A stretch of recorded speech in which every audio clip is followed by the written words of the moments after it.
தலைமை தாங்கி தூத்துரையாற்றி சென்ற தந்தை சகாயதாசு அவர்களே, இங்கே முன்னிலை வைத்துக் கொண்டிருக்கின்ற மறுமலர்ச்சி முன்னேற்ற கழகத்தின் ஒன்றிய செயலாளர் அழகை ஜே.பி. சிங் அவர்களே,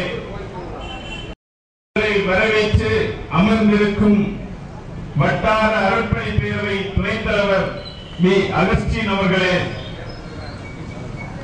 இங்கே மற்றும் இங்கே சிறப்பு ஆற்ற வந்திருக்கின்ற அருட்தந்தை கிளாரட் அவர்களே மற்றும் சிபிஐ மாவட்ட செயலாளர் உள்ளிட்ட விடுதலை சிறுத்தைகள் கட்சி உள்ளிட்ட கட்சி பிரமுகர்களே மற்றும் சிறப்பு ஆற்ற வந்திருக்கின்ற தஞ்சை விடுதலை வேந்தன் அவர்களே, பார்வையாளர்களே, காவல்துறையினரே, உங்கள் அனைவருக்கும் மாலை வணக்கத்தை தெரிவித்துக் கொள்கின்றேன்.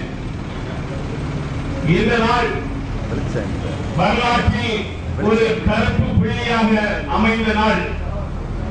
உலகத்தில் எந்த ஒரு இனமும் படாத பாடுகளை நம் தமிழினம் பெற்றிருக்கின்றது.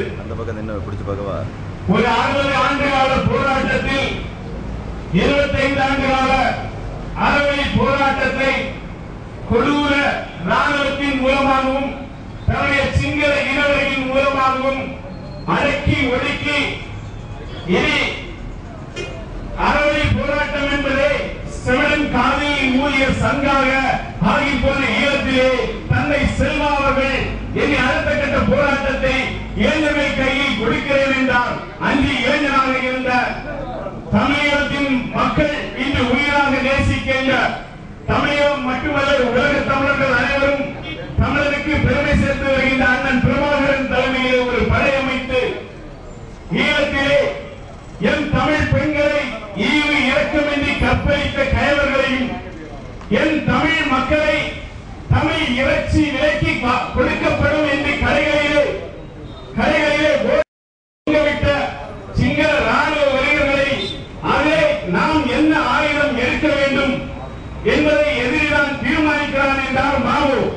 அதன் அடிப்படையிலே சிங்கள ராணுவம் என்ன ஆயுதம் எடுத்து தமிழர்களை ஒடுக்கியதோ அதே போல் ஆயுதத்தை எடுத்து தமிழன் சிங்கள ராணுவத்தை அழித்தான். உலகம் முழுவதும் தமிழருடைய வீரம் பறைசாற்றிக் கொண்டிருந்தது. உலகம் முழுவதும் தமிழருடைய வீரத்தை பற்றி சிந்தித்துக் கொண்டிருந்தார்கள். உலகிலேயே தமிழர்கள் வீரமிக்கவர்கள். தமிழர்கள் கடற்படை, ராணுவ தரைப்படை, விமானப்படை என்று முப்படைகளை அமைத்து எந்த ஒரு நாட்டின் உதவியும் இல்லாமல் நடத்தி சாதித்து வந்தவர்கள்.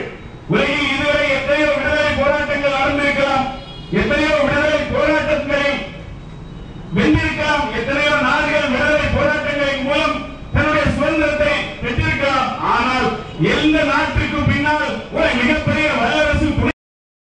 ஆனால் இங்கே தமிழகத்திற்கு பின்னால் மட்டும் அனைத்து வல்லரசுகளும் தங்களுடைய போட்டி பொறாமைகளை மறந்தவர்கள் ஒரு சேர கை சேர்த்தனர். சிங்கள ராணுவம் தனியாக எதுவும் சாதிக்க முடியாது என்பதை உணர்ந்து நயவஞ்சகமாக 9 மிகப்பெரிய வல்லரசு நாடுகள் இணைந்து எம் தமிழ் இன மக்களை கொண்டோரை அழைத்தது. உலகிலே எங்கேயும் நடந்திராத பேரவலம் வியட்நாம் விடுதலை போராட்டம் நடைபெற்ற போது வியட்நாம் எதிராக ஒரு 9 வயது சிறுமி ஆணையற்று அமெரிக்கா விமானங்களின் குண்டுவீச்சை கண்டு பயந்து ஓடிய ஒரு புகைப்படத்தை ஒரு நாளிதழில் வெளிவந்ததை பார்த்து உலகமே கொந்தளித்தது. வியட்நாம் மக்கள் கொந்தளித்தனர். வியட்நாமிற்கு விடுதலை கிடைத்தது. ஆனால் என் சகோதரி இசைப்பிரியா சிங்கள ராணுவத்தினால் ஈவு இரக்கமின்றி தன்னுடைய துணிகளை களைந்து ஒரு பத்திரிகை துறையில் இருக்கின்ற இசைப்பிரியா அவர்களின் உடலில் ஒவ்வொரு துணியாக அமிழ்த்தி அந்த பெண்ணை கற்பழித்து சீரழித்து பின்னர் சுட்டுக் கொண்டனர் இனவரியர்கள். செத்த பிணத்தை கூட கற்பழித்த இனவரியர்கள். கற்புக்கரசி கண்ணகி பிறந்த தமிழ்நாட்டில் இறந்த பின்னும் கற்பை காப்பாற்ற முடியாத நிலையில் இன்று தமிழர்கள் வேதனைப்பட்டார்கள்.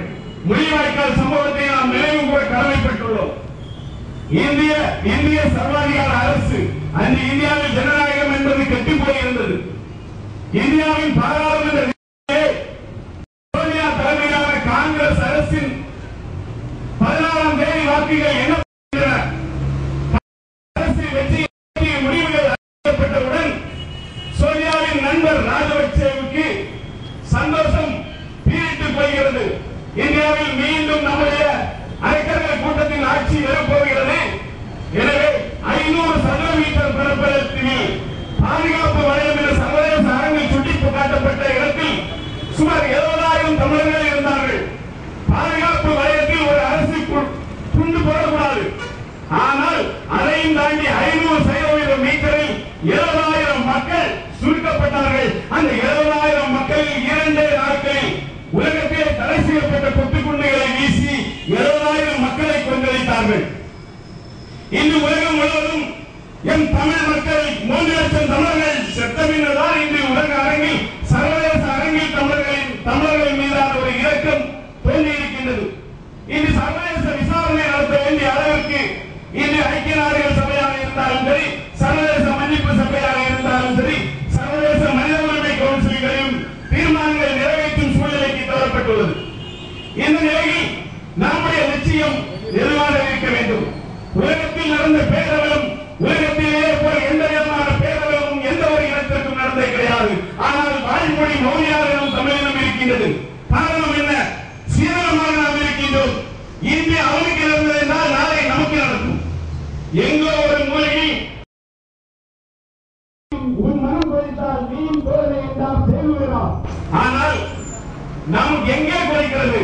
பாலஸ்தீனத்திலே ஒருவன் கொலை செய்யப்பட்டால் இங்கே நாம் தூக்குதல் இருக்கிறோம், இங்கே நாம் போராட்டம் நடத்துகிறோம். ஆனால் 16 மைல் தொலைவில் இருக்கின்ற ஈழத்திலேயும் தமிழ் உறவுகளை கொலை செய்யப்பட்ட போது நாம் என்ன செய்தோம்? நாம் தமிழர் 8 கோடி தமிழர்கள் தமிழ்நாட்டில் இருந்து நாம் காக்க தவறிவிட்டோம். நாளை நமக்கு ஒரு பிரச்சனை ஏற்பட்டால் யார் நம்மை காப்பார்கள்? நமக்காக பேச எந்த நாடு இருக்கிறது?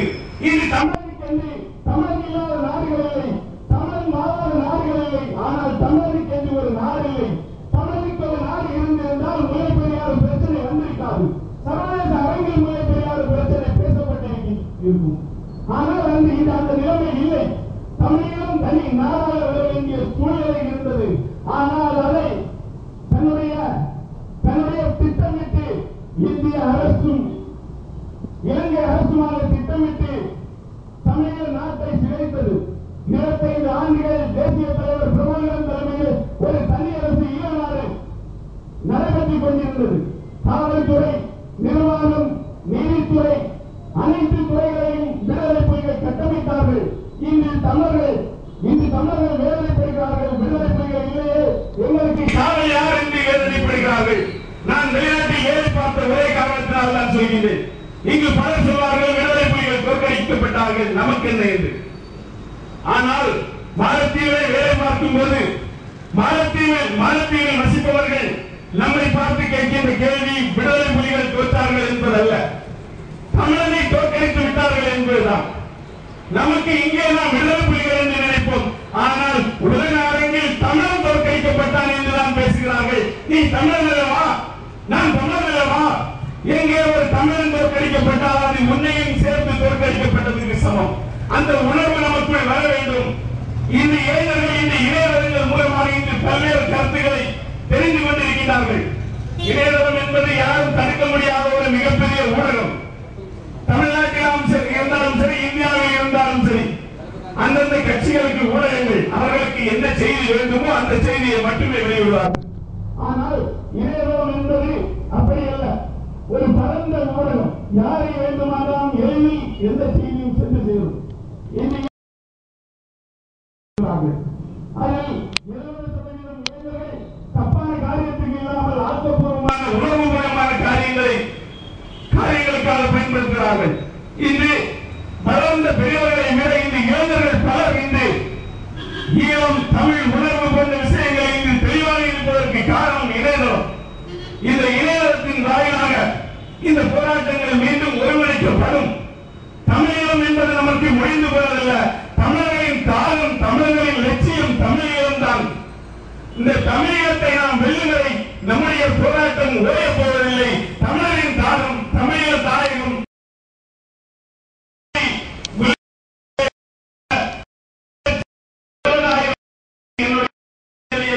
காணிக்கையாக்கி வணங்குகின்றேன். பாரடா தமிழா பார், எம் மொழியும் எம் இனமும் அறிகிறது பார்.